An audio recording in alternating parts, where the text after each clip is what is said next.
Hi there, this is Josh from Literary Gladiators, and you may recognize that we're in a different location at this moment. I am in the backyard garden that my family, primarily my mother, maintains.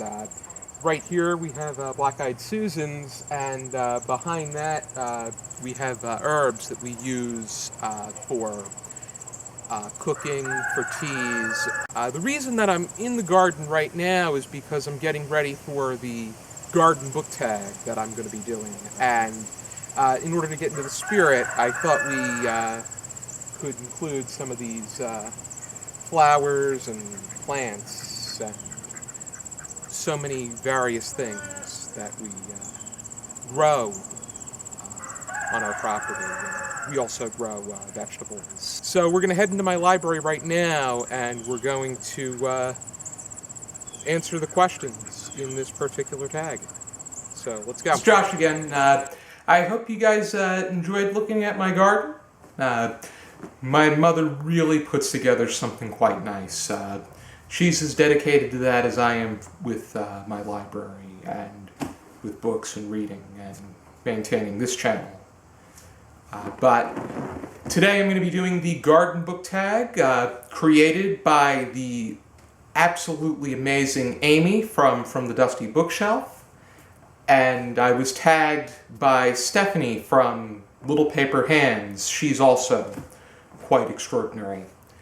Alrighty, let's jump right into the questions, which I must say Amy did an excellent job putting them together. I like how she mixes the familiar with the more vague but amazing.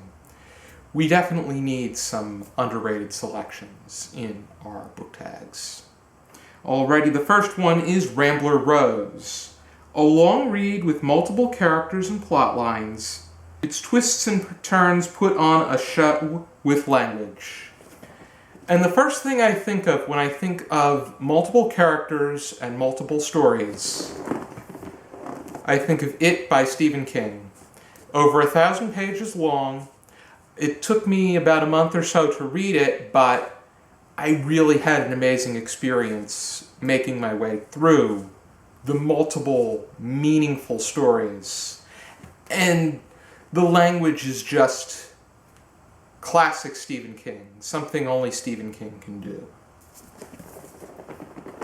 Next one, Hybrid Tea Rose. Modern and long-lasting, a collection of memorable 20th or 21st century poetry or short stories that stay with you for a long time. This Side of Time by Ko-un. I've mentioned it in multiple videos. It's just extraordinary, and I highly encourage you to check it out. He does so much with so little.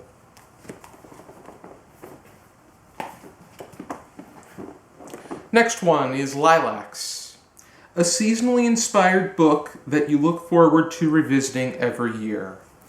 And I'm going to tweak this a little bit. I'm going to choose a short story, and it is an amazing, heartfelt Christmas tale called The Heavenly Christmas Tree by Fyodor Dostoevsky.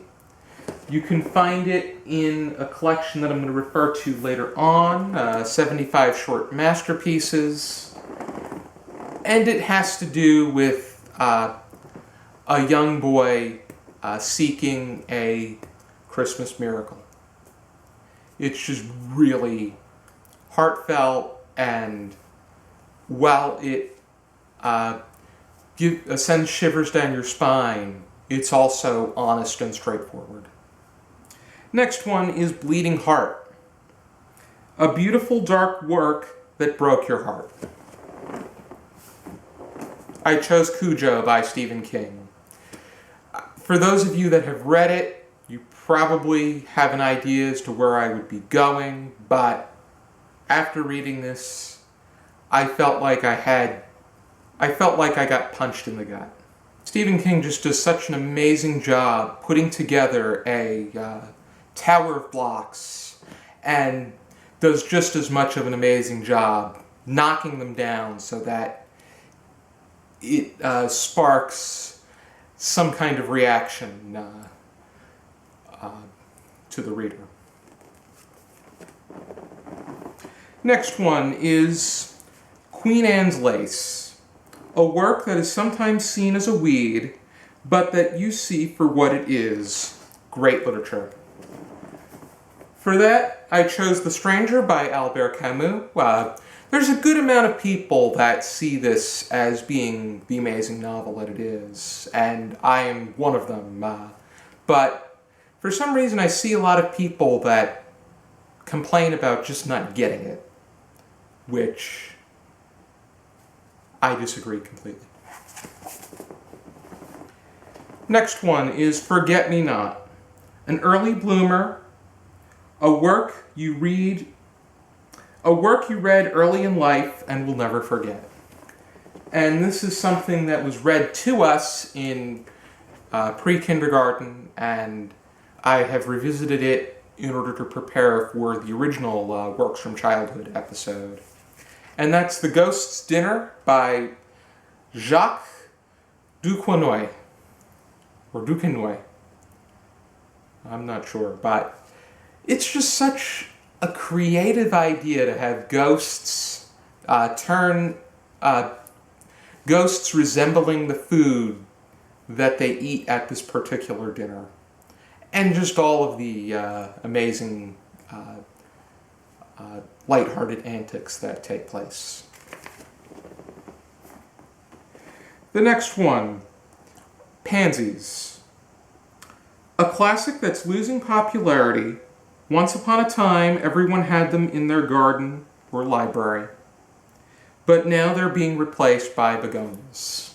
For that, I chose anything by Robert Cormier, and here is my Robert Cormier collection. I currently have read 4 of his novels. I've read The Chocolate War, I Am the Cheese, and Heroes. I also read The Rag and the Bone Shop, but I do not own a copy of that. I borrowed that. But I must say that I recall his works being mentioned much more frequently decades ago on their curriculums. Nowadays, I really don't hear about Cormier's novels, which is unfortunate because he's honest, he's straightforward, and he tells stories the way that they are supposed to be told, and the conclusions and occurrences that take place among these teens are things that can definitely be relatable, and it also goes to show you that not every story has a happy ending. The next one is Trillium. Native to North America, in some provinces and states, it's illegal to pick these. A banned or challenged book. I'm choosing the one that's been on the top of multiple lists and something that I really enjoyed myself, The Absolutely True Diary of a Part-Time Indian by Sherman Alexie.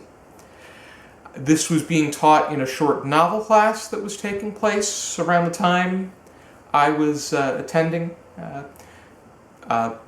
my last year toward my associates, and I was already taking 5 English classes, and I took creative writing instead of the short novel. But I bought this and a few other novels that they were teaching in that particular class from the student that was taking it.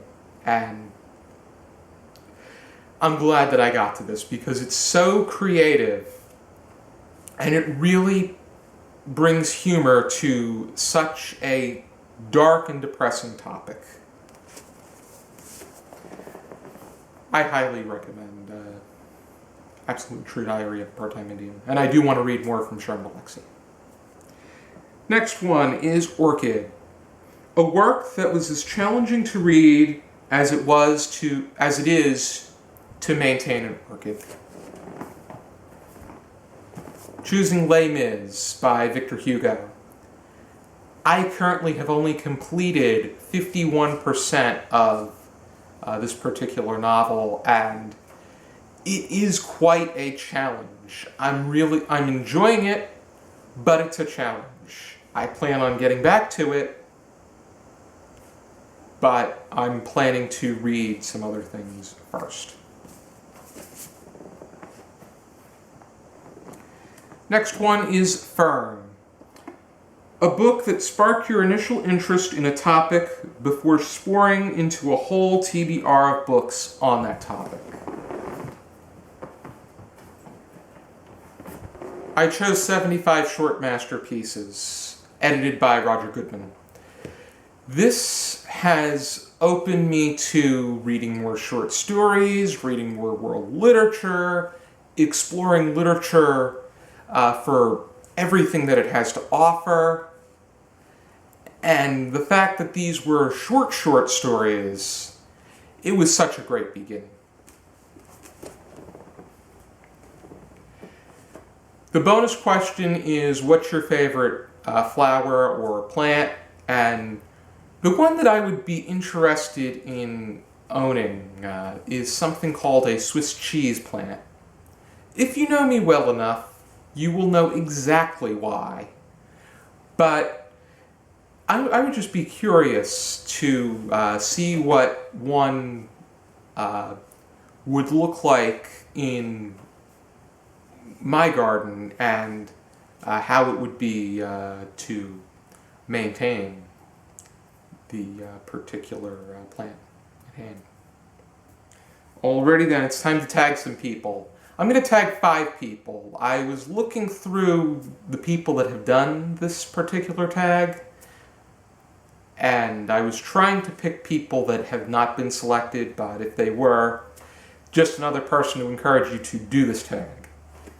Alrighty then, I tag Katie from Pumpkin Latte Lover, Shannon from Shannon Rose Reads, Graham from Mega Man Chief Fan, Agnes from Beyond the Epilogue, and Amy from Amy Anders. A lot of these are new and growing booktubers, so I'm hoping that you guys can have a good time with this and hopefully pick up some more subscribers. And you guys are great, so hope you enjoy doing this. Be sure to join me and my fellow gladiators for some upcoming videos. If you enjoyed this, please like, comment, and subscribe. Or a few of those, whatever you can do, or whatever you want to do. For now, keep reading.